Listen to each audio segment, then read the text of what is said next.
Have you ever looked in the mirror and didn't recognize the person staring back? Not because your face has changed, but because you've changed.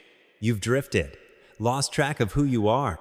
You're still breathing, still moving, but inside, you feel stuck like you're watching your life happen instead of living it. Maybe you've been on autopilot. Wake up, scroll, work, distract, sleep, repeat.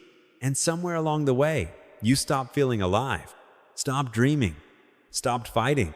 You accepted a version of yourself that's only half awake, and you called it normal. But let me tell you something.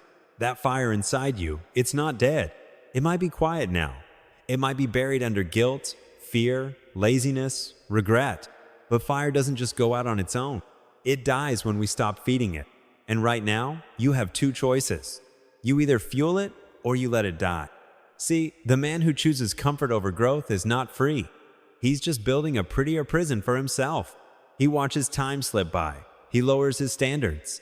He convinces himself, this is just who I am now. But deep down, he knows he's lying.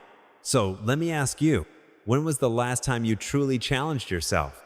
Not because someone told you to, not for applause, but because you refused to settle for being less than who you could be? That version of you, the one with clarity, focus, power, he's not gone. He's just waiting for you to stop hiding. You don't need permission. You don't need perfect timing. You just need to make the decision. Enough is enough. The world doesn't owe you transformation. No one is coming to save you. You are the one who has to choose. Not tomorrow. Not after one more distraction. Right now. Get up. Look yourself in the eye. And say it out loud if you have to. I will not waste this fire. Because if you don't take control of your story, someone else will write the ending for you. Starting over. Two words that sound like defeat, but actually, they carry the purest form of power. We're told that starting from scratch means we failed, that going back to square one is something to be ashamed of. But that's a lie. Restarting is not weakness, it's strength in its rawest form, because it takes real courage to say, I'm not proud of where I am, and I'm willing to rebuild.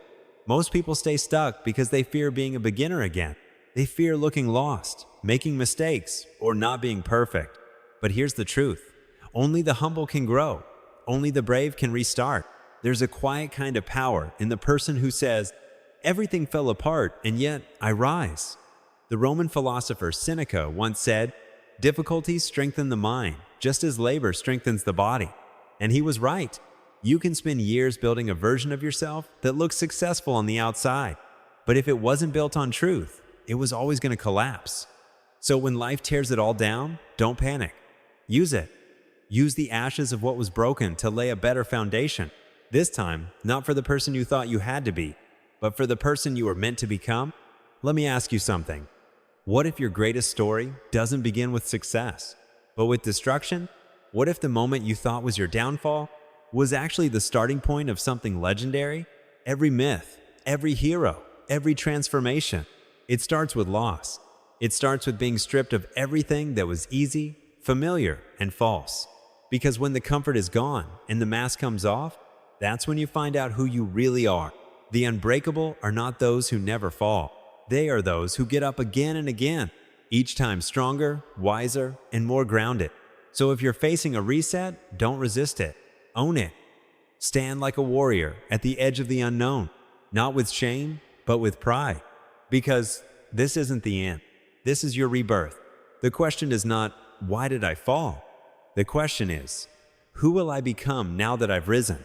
You ever feel like the world's gotten too loud?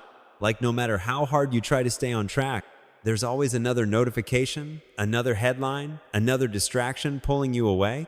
Welcome to the modern battlefield. We live in an age where attention is currency and everyone's trying to steal yours. Most people don't even notice it happening. They scroll through social media for hours, watch another mindless video, chase dopamine hits from likes and clicks, and then one day they look up and realize they've lost years. Not to bad luck, not to failure, but to distraction. Focus is no longer just a habit, it's a superpower. And in this chaotic world, the ones who learn to wield it are unstoppable. Let's be clear, success doesn't belong to the ones who try a little harder or do their best.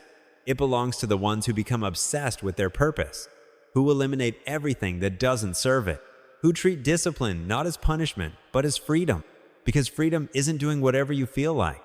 Freedom is doing what must be done, even when you don't feel like it. Epictetus, one of the great Stoic minds, said, "True freedom is the power to control your thoughts, your actions, your focus. Not your circumstances, not other people. You." So here's the real question. What are you allowing into your life that's costing you the future you say you want? How many hours have you given away to things that don't matter? How many dreams have died quietly because you let yourself be distracted? Let's flip the switch. Let's stop chasing everything and start committing to one thing. Your mission. Whatever it is, build it, breathe it, bleed for it. Because when you live with that kind of fire in your soul, hesitation dies. Doubt burns away.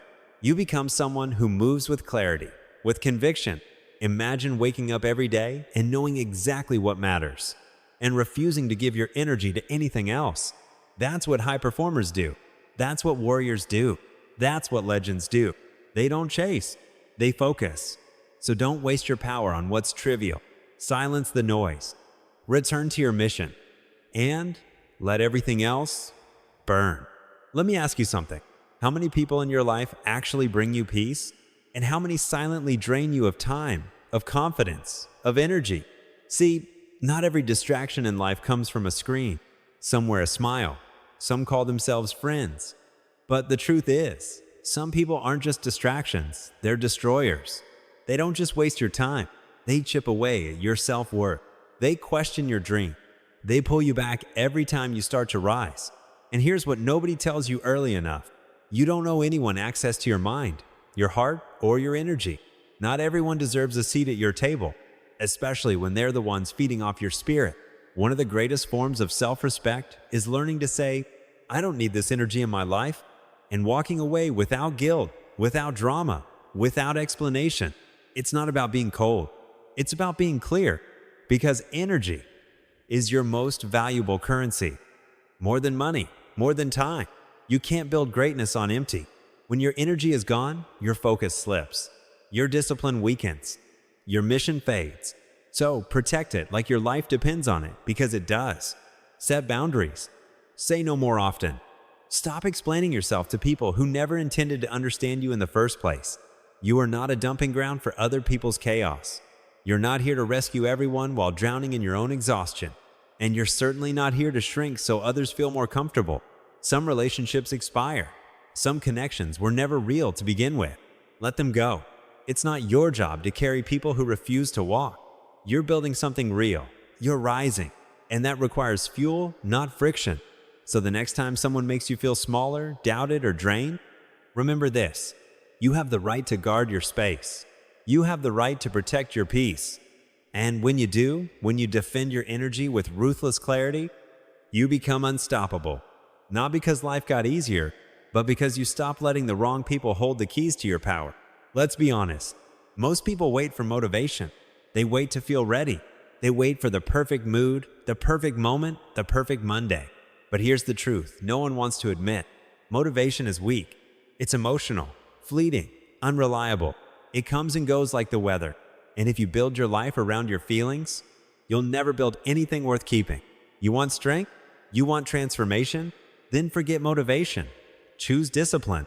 Because discipline is what gets you up when everything inside you wants to stay down. Discipline is the voice that says, "I don't care how I feel. I said I'd do it, so I'm doing it." That's the fire that burns through resistance. Not loud, not flashy, but relentless. You think the greats felt like showing up every day? You think they were born with some magic willpower? No. They built it. Through repetition, through fatigue, through boredom. They acted even when it felt pointless. And that's what made them unbreakable. Marcus Aurelius, Roman emperor, Stoic philosopher, said, "The impediment to action advances action. What stands in the way becomes the way." That's the heart of this. When you feel stuck, frustrated, exhausted, that's not the signal to stop.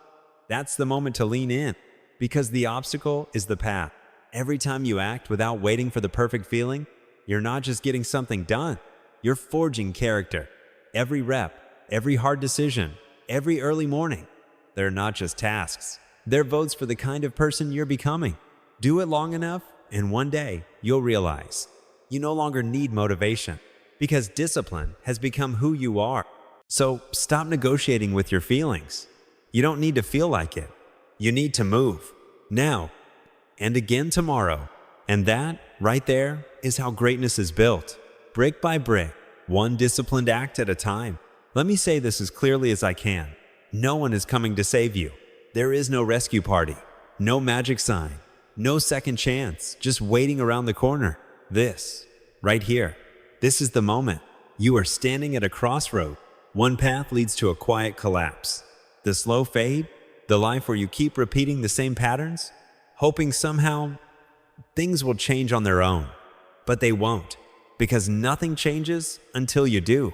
The other path, that's where you set fire to everything you used to be. All the excuses, all the fear, all the stories you've told yourself about why you can't. And yeah, that fire burns. It's painful to let go of the familiar, to kill off the weaker version of yourself, but it's the only way forward. You don't need another podcast, another book, another motivational quote. You need a funeral for the version of you that settles, that avoids, that waits for life to hand them something. You don't rebuild a life by stacking comfort. You rebuild it by embracing discomfort with purpose. So say it with me. I'm destroying who I used to be today. Say it like you mean it. Say it like it's a vow. And then prove it. Start by doing the hard thing. Wake up earlier. Speak the truth you've been avoiding. Cut off what drains your soul. Go to the gym. Apply for the job. Write the first page. Have the tough conversation. Stop numbing yourself with cheap escapes. You've got to burn the bridge behind you so there's no way back. Because this is it. This is your shot. And you don't get to live twice. You were not put here to merely survive. You were made to fight to shape yourself into something stronger, something wiser, something that can't be broken by circumstance. Stoic philosopher Epictetus said, "How long are you going to wait before you demand the best for yourself?" Ask yourself that now, not tomorrow, not next year, right now. And understand this. The pain you feel today is the training ground for the strength you need tomorrow. Every disciplined act, every uncomfortable step forward, it's building something inside you that can't be taken away. So don't pray for an easier life. Pray for the courage to face this moment and then act with urgency, with discipline, with fire. Because in the end, there's only one truth that matters. You either awaken or you disappear. Choose wisely.